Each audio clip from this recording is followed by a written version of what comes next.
So I don't think I've been as happy as I was watching a piece of anime this week as I was literally right now watching the OVA Goblin Slayer for ERIS for Mushoku Tensei.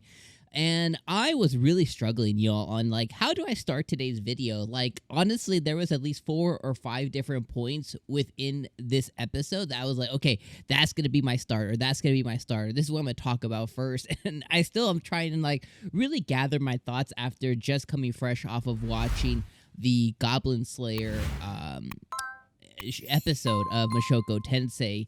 And I think the first place that I want to start, and just kind of talking about this episode holistically is I'm extremely happy. We got a little more taste of Mushoku Tensei in 2022 because we don't know if season 2 is going to necessarily happen this year.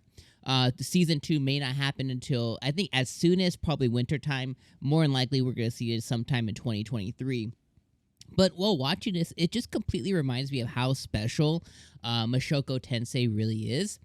And that was the A, and the B part is starting with this. Is Mushoku Tensei does something extremely special, and it gets it right that not a lot of other anime can. And that thing that they get really special is the introduction of a new character is so delicate when it comes to anime, especially with anime that has pre-existing amazing, creative, and fleshed out characters, right? You have Rudius, you have Ruijerd, you have Eris, you have Roxy, in a sense, you have Paul. So it's like you have these really fleshed out characters, but what Mushoku Tensei does is it introduces another character quickly, gets us to really care about them, make us interested in them, and then it pulls them right away. But you're going to see that character later on, but it immediately fleshed it out. So this episode, right off the bat, the episode starts off with just a little, maybe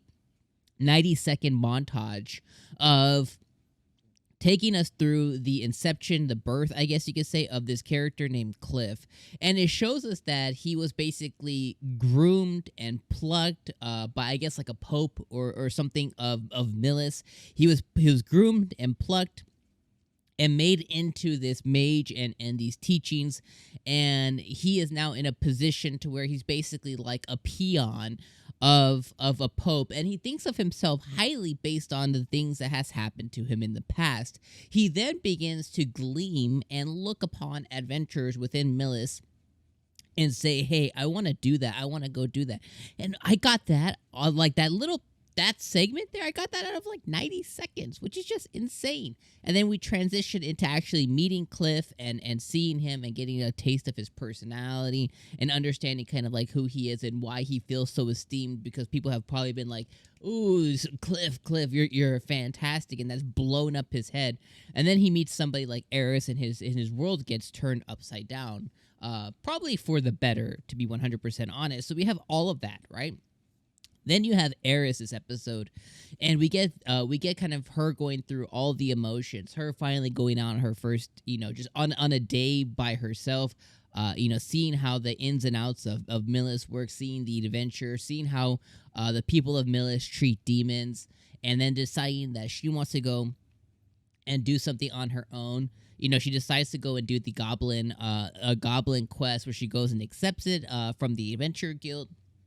And then upon that, she sees a child being mistreated. And because of her and Rudius's time with Ruijerd, right, it's basically rooted into who they are now. It's so ingrained in them that if they see a child in danger, they take as much action, they have as much passion as our boy Ruijerd himself. It's just so self-rooted in, because they traveled with him for so long now. It's just kind of part of who they are, that child in danger, that even if they're facing danger, they have to act. So in that sense, Eris in the Adventure Guild sees Cliff being bullied. It's his own fault, but she sees him being bullied. She saves his butt. And then obviously he begs to go, to go with her, and she finally goes on her first goblin slaying mission. And then it takes us, the episode takes us through all of that, with her going out on goblin slaying, with Cliff, going and using way too much magic and burning those goblins to a crisp. Then you transition finally into them getting to the forest. But before I talk about that, you know, all of that beforehand, right? I think by that point, we're probably at like the 14 minute mark, somewhere around there, about halfway through the episode, or 2/3 through the episode. Before that, too, then you have the thing that the anime does even better, and it just kind of it drops them in, just like little taste of her beating the crap out of Cliff. Like that moment when she beat the crap out of Cliff, like we all felt a little bit of the old Eris of before, and she's foaming at the mouth. You see her veins in her head come out, and she just beats the crap out of Cliff, and she beats him again, later on down the line as well, when he's bothering her later on. She just like backhands him and just like knocks his kid out. And I love that the anime does that, and it everything. This anime just exudes specialness, and the decisions that it makes, and the choices that it makes, and how it conveys stuff to us, the viewer. It's just so effing special. But I love that it does all of that, and then this whole time too, kind of like Ruger's low key, kind of like following them. But then it takes it a step even further in its specialness. She goes and they go into the forest, they get lost, they come across some unsavory assassin people attacking a lady in temple night gear. Along with a girl who has these like heart eyes or something. But regardless, she immediately tells you she's special. She's either the princess or the next pope to be, or the next. She's somebody special. I don't exactly know who she is, but obviously she's being guarded by a temple knight, so she's extremely special, or she will end up being somebody extremely special later on, who's now going to revere Eris for, being her savior when she was 7, 8, 9, 10, whatever she is right now, whatever age that girl is. Then you have the temple knight, which obviously she looks like Rudy's aunt, you know what I mean? She looks like his mom's sister, which 98% sure that for sure is her sister. Because I remember, I don't know if I read it or somewhere, but I know that his aunt was in Millis at some point. So that lady is probably related to Rudius. And that's kind of how it all ties back into it. And then, Eris, she obviously she goes and she's a badass, and she has that badass scene, and she cuts people down, and she flips and grabs and stabs, and I was so hyped during that scene. I was like, let's freaking go, Eris. But you have all of that, and then, when she saves them, she lies, says, oh, I'm Eris, but no, I'm Rudyard. I'm a super. And she's like, yeah, sure, whatever, girl. Yeah, you're a super. Sure you are. And I love how that was all cute. And then, then she saves them, they go back to town. The little girl that she saved winks at her. And then she shares the moment with Cliff, where she exudes the happiness level that she has within Rudy, and she sings Rudy's praises even more.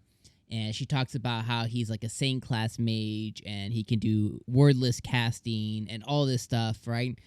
Then we end the episode with, obviously Eris going back, and it ties into that scene, because this episode's right between episodes 17 and 18, so right after Rudy has that fight with Paul, and he's feeling down in the dumps, and then Eris comes in, so we get that immediate tie-in there. And that was amazing, and that was awesome to kind of like see it all kind of come together. Then we flash back to Cliff, and Cliff is jealous of Rudy. He doesn't care that his people just got killed by our girl Eris. He doesn't care about all that. He's just like revering Rudy. So that tells me at some point Cliff's going to come back into the picture. He'll probably end up meeting Rudy first before he sees Eris again.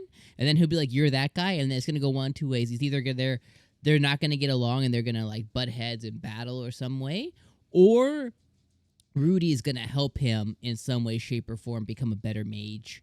And then you have all of that, right? So that's kind of how we end the episode. So the last thing I want to touch on is also the thing that the anime does amazingly is it also touches on real things, right? It talks about the demons, how they're treated within Millis. It talks about how the Pope, which is the assassin people who are trying to kill the temple people. It talks about them essentially trying to vie for demon equality within Millis, which may or may not have strung a certain chord within Ruijerd. So you have all this seriousness going on there. We have the fact that Cliff works for or is, second in line to be the Pope or whatever.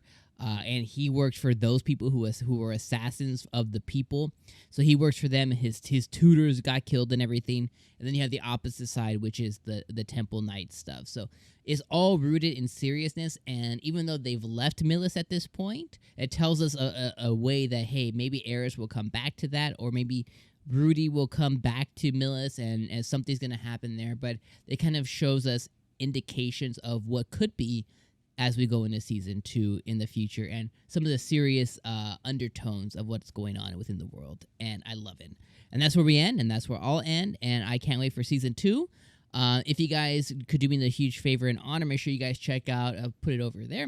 Make sure you guys go and check out our episode, our season 2 reaction. Go and go check that out and drop your comments down in the comments below. And thank you guys for being here for the OVA review. Peace out, guys.